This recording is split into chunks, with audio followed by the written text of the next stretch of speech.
আমরা সেই অবস্থায় এটা স্ট্রংলি আমরা বলছি, ইলেকশন ফেব্রুয়ারির প্রথমার্ধে হবে, এই কোনো শক্তি না এটা প্রতিহত করতে পারবে।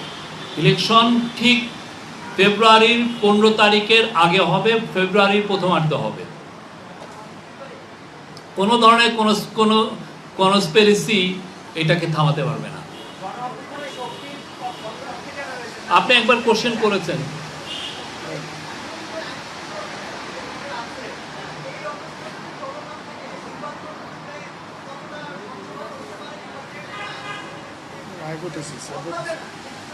আপনি আইন শৃঙ্খলা পরিস্থিতি তো অনেক বিষয়ের উপর নির্ভরশীল।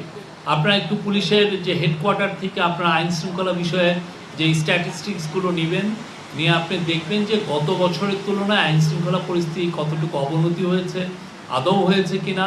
আমি আপনার কাছে আহ্বান করব যে আমরা পুলিশকে কিন্তু আমরা জানিয়েছি যে তারা যেন নিয়মিত স্ট্যাটিস্টিক্সগুলো দেয়, কি হচ্ছে না, আগে কি হয়েছে, গত বছর এই সময় কি হয়েছে। হ্যাঁ, আমরা মনে করি সামনে ইলেকশন হওয়ার মতো যথেষ্ট কন্টিনিউসিভ এনভায়রনমেন্ট আছে এবং ইলেকশন ফেব্রুয়ারির প্রথমার্ধে হবে।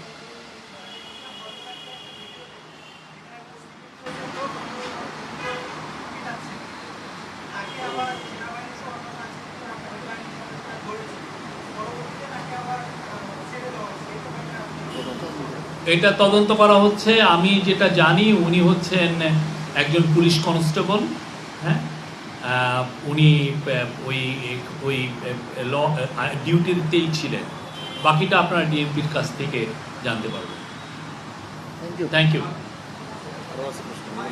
আচ্ছা আচ্ছা, বলেন।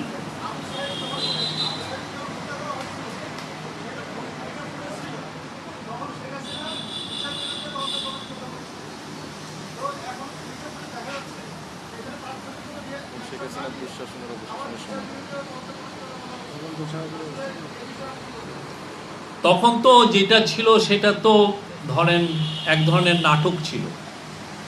এখানে আমরা যা কাজ করছি প্রত্যেকটার বিষয়ে আমাদের সিনসিয়ারিটি আছে। আমরা আপনাদেরকে আহ্বান করব, আপনারা এগুলো আরও আপনারা নিজেরাও এগুলো নিয়ে রিপোর্ট করেন, দেখেন আমরা আমাদের জায়গায় ঠিকমতো কাজ করছি কিনা। কালকের ঘটনায় জাতীয় পার্টির কোনো রোল ছিল কিনা সেটা এই তদন্ত কমিটি খতিয়ে দেখবে। এ বিষয়ে কোনো ডিসকাশন হয়নি।